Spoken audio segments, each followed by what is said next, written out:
شروع اللہ کے نام سے جو بڑا مہربان نہایت رحم کرنے والا ہے۔ بسم اللہ الرحمن الرحیم۔ حضرت محمد صلی اللہ علیہ وآلہ وسلم نے فرمایا، چلتے پھرتے یہ چھوٹی سورت دل میں پڑھا کرو، اللہ بہت خوش ہوگا، نصیب میں دولت ہی دولت لکھ دے گا۔ محترم ناظرین، جو شخص طلوع آفتاب سے لے کر رات تک یہ چھوٹی سی سورت دل میں پڑھتا رہے گا تو اللہ تعالیٰ اس سے بہت خوش ہوں گے اور اسے وہ سب کچھ نوازیں گے جس کی وہ خواہش رکھتا ہے۔ یہ بہت آسان سا عمل ہے، معجزات کو دیکھنے والا عمل ہے، یعنی یہی خاص عمل ہے جو دولت کو فوری طور پر غیبی طریقے سے آپ کے پاس لانے والا عمل ہے۔ ایسا عمل ہے کہ ایک دن لوگوں نے یہ وظیفہ پڑھا اور صبح رزق کی دولت سے مالا مال ہو گئے، گھر میں کاروبار میں دولت کی ریل پیل ہو گئی، دولت کی برسات صبح سے ان کی زندگی میں شروع ہو گئی، دولت کی طوفانی بارش برس رہی ہے۔ پورے دن کسی بھی وقت یہ وظیفہ پڑھ کے صبح دیکھنا چاہتے ہو تو 5 منٹ کا یہ عمل کر کے آپ لوگ دیکھ لینا۔ تقدیر کے اگر بند تالے نہ کھل جائیں تو پھر مجھے کہنا، تقدیر ایسے طریقے سے کھلے گی کہ آپ لوگ خود مجھے کہو گے کہ ہمارا یہ مسئلہ پیسوں کا تھا، رشتوں کا تھا، تکالیف کا تھا، گھریلو جھگڑوں کا تھا، یا اس کے علاوہ چاہے وہ بھی کسی بھی قسم کا کوئی مسئلہ ہو وہ حل ہو گیا۔ انشاءاللہ آج کا یہ عمل بہت ہی طاقتور عمل ہے، بے شک خود آزما کے دیکھ لو، آپ خود یہ عمل ایک مرتبہ کر کے دیکھ لو، اپنی زندگی سے دیکھنا معجزات کو آتے ہوئے، اپنی آنکھوں سے دیکھنا ڈھیر و رزق دولت کو آتے ہوئے۔ جس کسی بہن بھائی کو یہ وظیفہ جس کسی کو بھی بتایا، اس کی زندگی میں سے پیسہ تو بے حساب آیا ہی، لیکن پھر اس پیسوں میں اتنی خیر و برکت، فضیلت اور وسعت پیدا ہوئی کہ وہ پیسہ واپس گیا ہی نہیں، وہ پیسہ ایسے آیا کہ پھر کبھی گیا نہیں۔ ایسے تو آپ لوگوں نے کوئی نہ کوئی عمل یا کوئی وظیفہ لازمی کیا ہوگا، آپ کو پیسے ملے ہوں گے یا نہیں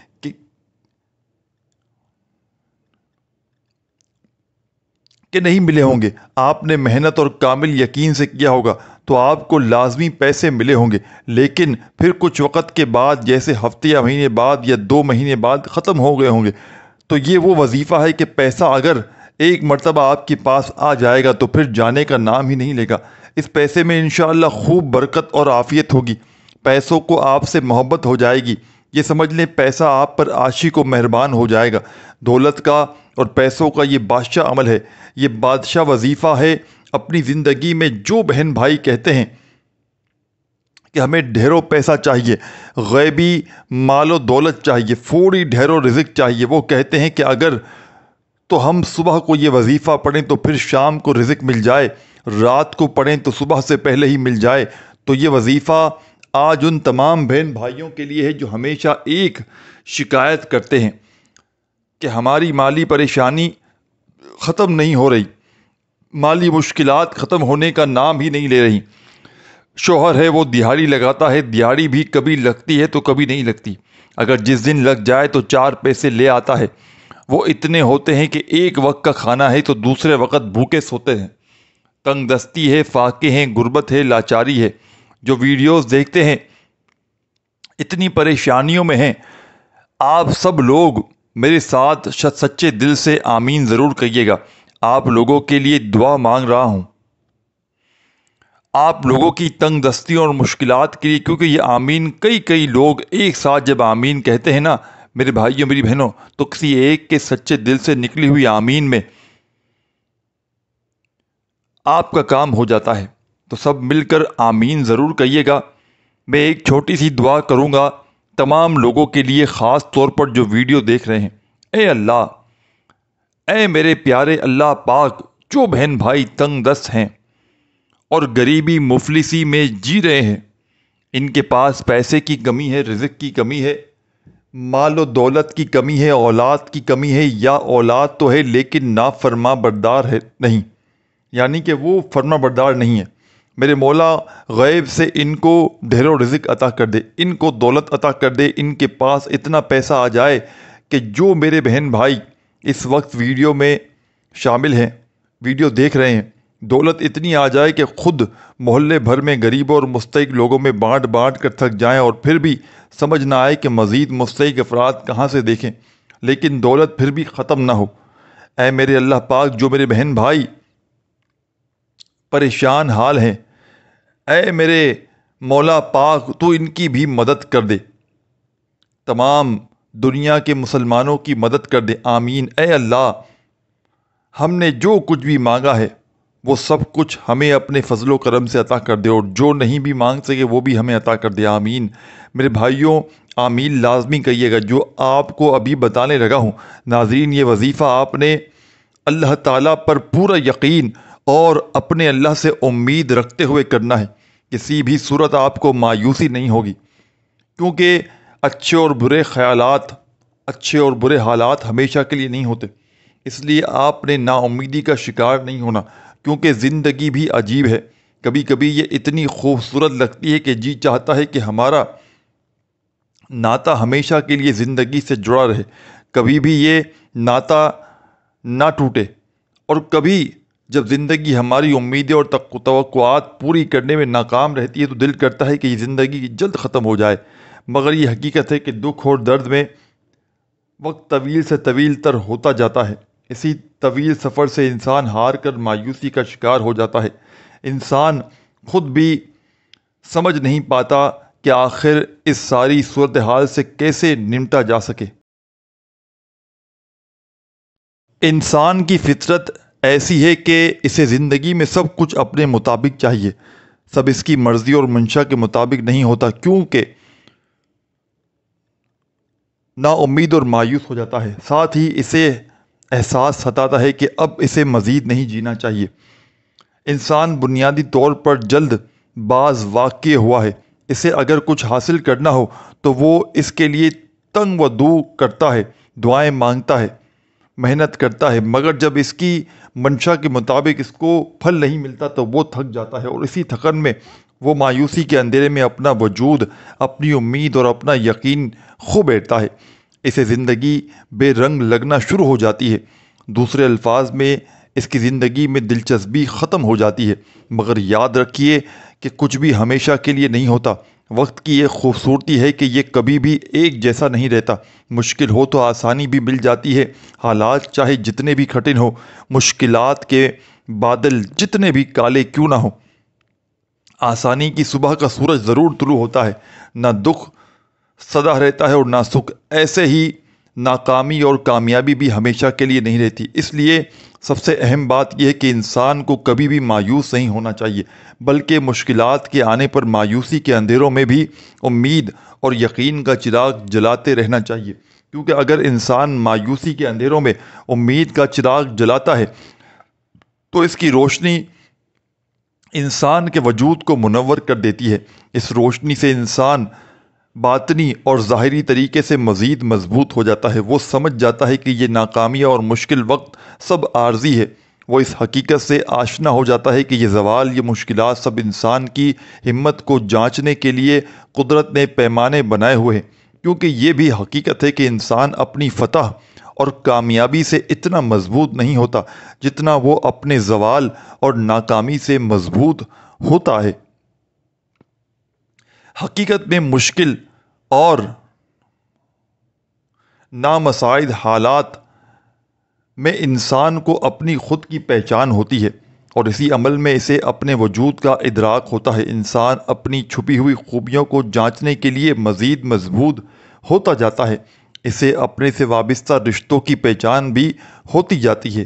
وہ آسانی سے جان لیتا ہے کہ کون اس کے ساتھ مخلص ہے اور کون نہیں۔ انسان کے لیے مشکل وقت گزارنا بہت مشکل ہوتا ہے، اور اس وقت کو مزید مشکل انسان کے اپنے ہی منفی خیالات بناتے ہیں۔ انسان حقیقت میں اپنے خیالات کے ذریعے ہی یرغمال بن جاتا ہے، اور وہ سمجھتا ہے کہ وہ زندگی کی دوڑ سے باہر ہو گیا ہے، اس کے دیگر ساتھی بہت آگے نکل چکے ہیں اور وہ سب سے پیچھے اور سب کچھ ہار گیا ہے۔ منفی خیالات صورتحال کو مزید پیچیدہ کر دیتے ہیں اور انسان کی سوچ کو مزید الجھا دیتے ہیں۔ اس لیے اگر مشکل حالات آ جائیں تو سب سے پہلے اپنے خیالات کو مثبت رکھیں، یہی کوشش کرنی چاہیے کہ جو کچھ زندگی میں بہتر حاصل کیا اس کو یاد رکھا جائے، تاکہ یہ محسوس کیا جا سکے کہ زندگی آپ پر کتنی مہربان رہی ہے، اور اسی سوچ سے امید پیدا ہوگی کہ اس بار بھی زندگی مہربانی ہی کرے گی۔ ساتھ میں یہ سوچ بھی مضبوط رکھنی چاہیے کہ ہر طوفان آپ کی زندگی کو تباہ کرنے کے لیے نہیں آتا، کچھ طوفان آپ کے راستے صاف کرنے کے لیے بھی آتے ہیں۔ امید کے ساتھ ساتھ یقین بھی ہونا چاہیے کہ جس رب نے اس دنیا میں بھیجا ہے وہ کبھی بھی ہم سے غافل نہیں ہوتا۔ رب کریم نے قرآن میں بھی انسان سے کچھ وعدے کیے ہیں، اور بے شک اس کے سب وعدے سچ ہیں۔ قرآن پاک میں ہے کہ ہر مشکل کے بعد آسانی ہے، پھر فرمایا کہ انسان کی ہمت سے زیادہ اس پر بوجھ نہیں ڈالا جاتا۔ اس لیے انسان جب امید اور یقین کا دامن تھام لیتا ہے تو یہ احساس اس کے وجود میں گھر کر جاتا ہے کہ امید اور یقین ہی وہ واحد سہارے ہیں جن کے ذریعے وہ اپنے مشکل اور ناپسندیدہ حالات سے نبردآزما ہو سکتا ہے۔ حقیقت میں امید اور یقین کا چراغ بہت ہی خوبصورت اور قیمتی چیز ہے۔ یقین جانے یہ چراغ ایسا ہے کہ جو کسی بھی مردہ وجود اور بے جان خواہشات کے اندر ایک نئی روح پھونک دیتا ہے۔ اس چراغ کی روشنی اتنی خوبصورت اور معطر ہے کہ انسان اس کی خوشبو سے خود کو پر نور محسوس کرتا ہے، کیونکہ اس کی روشنی اپنے اندر ایک خاص جادوئی طاقت رکھتی ہے، اور اسی جادوئی طاقت کے ذریعے انسان کی سب مایوسی اور پریشانی ختم ہو جاتی ہے۔ اس لیے مشکل حالات کو اپنے رویے سے مشکل ترین نہ بنائیں، بلکہ امید اور یقین کو تھام کر رکھیں تو ہر مشکل سفر بآسانی کر سکیں گے، کیونکہ قرآن پاک میں ارشاد ہوا ہے۔ ترجمہ: تم فرماؤ اے میرے وہ بندوں جنہوں نے اپنی جانوں پر زیادتی کی، اللہ کی رحمت سے نا امید نہ ہو، بے شک اللہ سب گناہ بخش دیتا ہے، بے شک وہی بخشنے والا مہربان ہے۔ اس میں اللہ تعالیٰ نے بندوں پر اپنی کامل رحمت، فضل اور احساس کا بیان فرمایا ہے۔ چنانچہ ارشاد فرمایا کہ اے حبیب صلی اللہ علیہ وآلہ وسلم، آپ فرما دیں کہ اللہ تعالیٰ ارشاد فرماتا ہے، اے میرے وہ بندو جنہوں نے کفر اور گناہوں میں مبتلا ہو کر اپنی جانوں پر زیادتی کی، تم اللہ تعالیٰ کی رحمت سے مایوس نہ ہونا، اور یہ خیال نہ کرنا کہ ایمان قبول کر لینے کے بعد سابقہ کفر و شرک پر تمہارا مواخذہ ہوگا۔ بے شک اللہ تعالیٰ اس کے سب گناہ بخش دیتا ہے جو اپنے کفر سے باز آئے اور اپنے گناہوں سے سچی توبہ کر لے، بے شک وہی گناہوں پر پردہ ڈال کر بخشنے والا اور مصیبتوں کو دور کر کے مہربانی فرمانے والا ہے۔ اس آیت کے شان نزول کے بارے میں متعدد روایت ہیں۔ ان میں سے ایک یہ ہے کہ حضرت عبداللہ بن عباس رضی اللہ تعالی عنہ فرماتے ہیں، مشرکوں کے کچھ آدمیوں نے بہرحال قتل و زنا کا ارتکاب کیا تھا۔ یہ لوگ نبی کریم صلی اللہ علیہ وآلہ وسلم کی بارگاہ میں حاضر ہوئے اور کہنے لگے کہ جو کچھ آپ فرماتے ہیں وہ باتیں تو بہت اچھی ہیں، لیکن ہمیں یہ تو معلوم ہو جائے کہ کیا ہمارے اتنے سارے گناہوں کا کفارہ ہو سکتا ہے۔ اس پر یہ آیت نازل ہوئی، اور وہ جو اللہ کے ساتھ کسی دوسرے معبود کی عبادت نہیں کرتے اور اس جان کو ناحق قتل نہیں کرتے جسے اللہ نے حرام فرمایا ہے، اور بدکاری نہیں کرتے، اور یہ آیت نازل ہوئی۔ ترجمہ: کنز العرفان: تم فرماؤ اے میرے وہ بندوں جنہوں نے اپنی جانوں پر زیادتی کی، اللہ کی رحمت سے مایوس نہ ہونا۔ اس لیے ہمیں اللہ تعالیٰ کی رحمت اور مغفرت سے مایوس نہیں ہونا چاہیے۔ اس آیت سے معلوم ہوا کہ بندے سے اگرچہ بڑے سے بڑے اور بے شمار گناہ صادر ہوئے ہوں، لیکن اسے اللہ تعالیٰ کی رحمت اور مغفرت سے مایوس نہیں ہونا چاہیے، کیونکہ اللہ تعالیٰ کی رحمت بے انتہا وسیع ہے، اور اس کی بارگاہ میں توبہ کی قبولیت کا دروازہ تب تک کھلا ہے جب تک بندہ اپنی موت کے وقت گر کی حالت کو نہیں پہنچ جاتا۔ اس وقت سے پہلے بندہ جب بھی اللہ تعالیٰ کی بارگاہ میں اپنے گناہوں سے سچی توبہ کر لے گا تو اللہ تعالیٰ اپنے فضل و رحمت سے اس کی توبہ قبول کرتے ہوئے اس کے سب گناہ معاف کر دے گا۔ اللہ تعالیٰ کی رحمت اور مغفرت کی تو کیا بات ہے۔ چنانچہ حضرت انس بن مالک رضی اللہ تعالیٰ عنہ سے روایت ہے، نبی کریم صلی اللہ علیہ وآلہ وسلم نے فرمایا، اللہ تعالیٰ ارشاد فرماتا ہے، اے انسان، جب تک تو مجھ سے دعا کرتا اور امید رکھتا رہے گا میں تیرے گناہ بخشتا رہوں گا، چاہے تجھ میں کتنے ہی گناہ ہوں، مجھے کوئی پرواہ نہیں۔ اے انسان، اگر تیرے گناہ آسمان تک پہنچ جائیں پھر تو بخشش مانگے تو میں بخش دوں گا، مجھے کوئی پرواہ نہیں۔ اے انسان، اگر تو زمین بھر گناہ بھی میرے پاس لے کر آئے لیکن تو نے شرک نہ کیا ہو تو میں تمہیں اس کے برابر بخش دوں گا۔ اس آیت کا مفہوم مزید وضاحت سے سمجھنے کے لیے امام غزالی رضی اللہ تعالیٰ عنہ کا یہ کلام ملاحظہ فرمائیے گا، جو شخص سر تا پا گناہوں میں ڈوبا ہوا ہو، جب اس کے دل میں توبہ کا خیال پیدا ہو تو شیطان اس سے کہتا ہے کہ تمہاری توبہ کیسے قبول ہو سکتی ہے، وہ یہ کہہ کر اسے اللہ تعالیٰ کی رحمت سے مایوس کر دیتا ہے۔ تو اس صورت میں ضروری ہے کہ مایوسی کو دور کر کے امید رکھے اور اس بات کو یاد کرے کہ اللہ تعالیٰ تمام گناہوں کو بخشنے والا ہے، اور بے شک اللہ تعالیٰ کریم ہے جو بندوں کی توبہ قبول فرماتا ہے۔ نیز توبہ ایسی عبادت ہے جو گناہوں کو مٹا دیتی ہے۔ انشاءاللہ وہ آپ کے حالات ضرور بدلے گا اور اب آپ کی تمام مصیبتوں اور پریشانیوں کو دور کر دے گا، کیونکہ اللہ تعالیٰ کی رحمت بے مثال ہے۔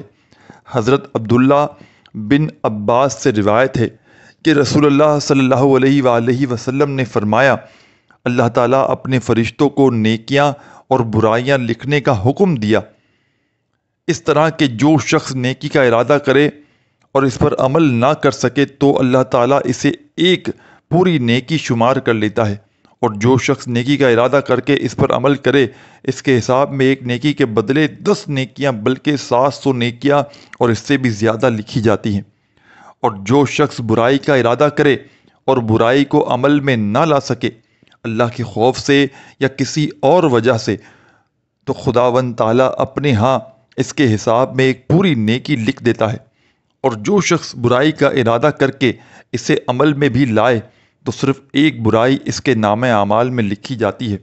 اللہ تعالیٰ جس طرح اپنی ذات میں بے مثل اور بے مثال ہے، اسی طرح اس کی ہر صفت ازلی اور ابدی اور لامحدود ہے، تاہم اس کی صفت رحمت سب سے بڑھ کر ہے۔ قرآن مجید میں ارشاد ہے، میری رحمت وسیع ہے ہر شے پر۔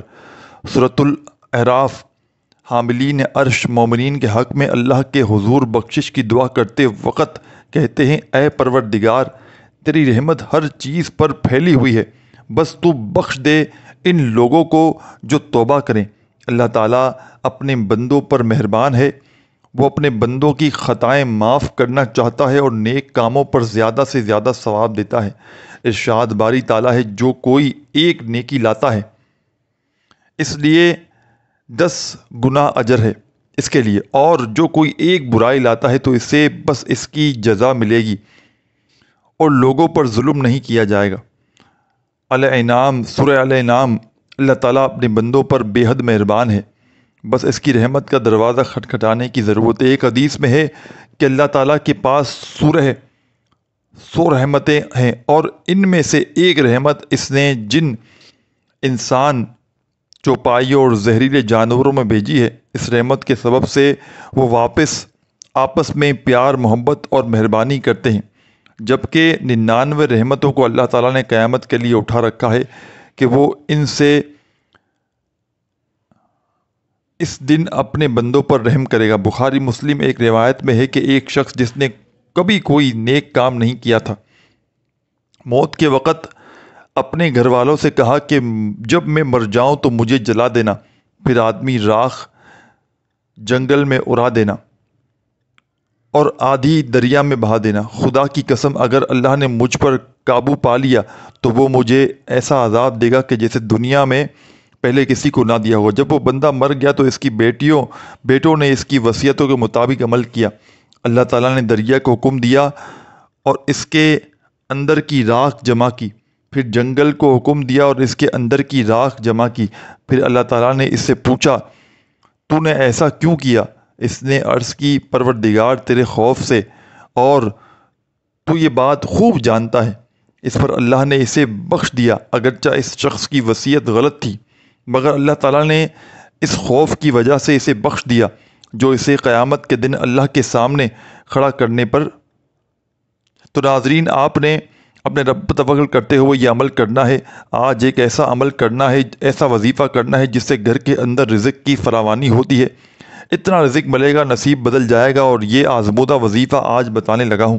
ناظرین، اگر اللہ کے نام پر صدقہ کر دیا جائے اچھی اور پیاری چیز کا، تو یہ بھی ممکن ہے کہ پھر اللہ کی مدد نہ آئے۔ ممکن ہی ہے کہ اصل صدقہ وہی ہے جو اچھی چیز کا ہو۔ اصل صدقہ وہی ہے۔ اللہ تو آپ کے دلوں کو جانتا ہے، دل کے اندر کیا ہے۔ اگر دل کے اندر اچھائی ہوگی، خلوص ہوگا، محبت ہوگی، اخلاص ہوگا، تو فیصلے تو اس پر ہوں گے اور تو کسی چیز پر نہیں ہوں گے۔ تو میٹھی چیز اور وہ چیز جس پر آپ کی محنت ہو، آپ بھی یقین کرتے ہوں گے صدقے میں میٹھی چیز سے مراد یہ ہوتا ہے کہ آپ چینی بھی دے سکتے ہیں۔ اس کے علاوہ اور بھی کافی چیزیں ہوتی ہیں جو دکانوں سے مل جاتی ہیں، تو آپ ان میں سے کوئی بھی چیز لے سکتے ہیں۔ لیکن اس میں یہ ہوگا کہ اگر سب سے اچھی چیز کو دو گے تو اس کا نتیجہ اچھا ملے گا۔ یہ صدقہ اللہ کے راستے پر دینا ہوتا ہے۔ اگر تم اپنے بچوں کے لیے اچھی چیز کا انتخاب کرتے ہو، تو کیا یہ ممکن نہیں کہ اگر آپ کسی کو کوئی چیز دینا چاہو تو وہ اچھی نہ ہو؟ دل تو مطمئن ہونا چاہیے کہ میں ایک اچھی چیز دے رہا ہوں۔ اگر آپ کا دل مطمئن ہوگا اور آپ کو یقین ہوگا کہ میں اچھی چیز دے رہا ہوں، وہی زیادہ مؤثر ہوگی اور زیادہ اچھا نتیجہ ملے گا اور وظیفہ بہترین اثر انداز ہوگا۔ کیونکہ اگر جان و مال لگے نہ تو پھر قدر بھی ہوتی ہے، اس کی عزت بھی ہوتی ہے، اس کے دل کے اندر کچھ احساسات بھی ہوتے ہیں۔ اگر عام ہی چیز ہو، آپ کا زور بھی نہ لگے، تو یہ بھی ایسی چیز نہیں۔ نہ کہ ایک تو اللہ کے راستے پر دینا بھی ہو، تو اللہ کے راستے پر آپ چھولے دیں، کوئی سستی چیزیں دیں جو گھٹیا ترین ہوتی ہیں آپ کی نظر میں۔ نہ ناظرین، گھٹیا تو کوئی نہیں ہے، لیکن ویسے اگر آپ خود کھائیں تو اچھی چیز کھائیں اور دوسروں کو ایسی چیز دیں جو قابل استعمال نہ ہو۔ تو یہ فرق تو نہیں ہونا چاہیے۔ جو خود کھاتے ہو وہی اللہ کی راہ میں بھی آپ لوگ دو، یہ اصل چیز ہوتی ہے۔ اللہ نے وہ چیزیں نہیں دیکھنی، آپ کا اخلاص دیکھنا ہے، آپ کا ایمان اور یقین دیکھنا ہے کہ اس کے اندر خلوص کتنا ہے، اخلاص کتنا ہے، محبت کتنی ہے، اس کے اندر میرے لیے پیار کتنا ہے۔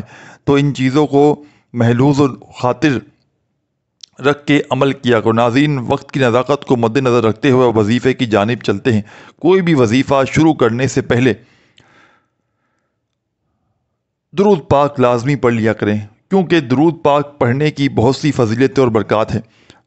درود پاک پڑھنے سے انسان کی دنیا و آخرت دونوں سنور جاتی ہیں۔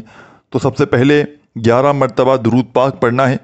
درود ابراہیمی جو نماز کے اندر پڑھا جاتا ہے، وہ درود پاک پڑھ لیں۔ ایک مرتبہ میرے ساتھ بھی پڑھ لیں تاکہ ثواب ہو۔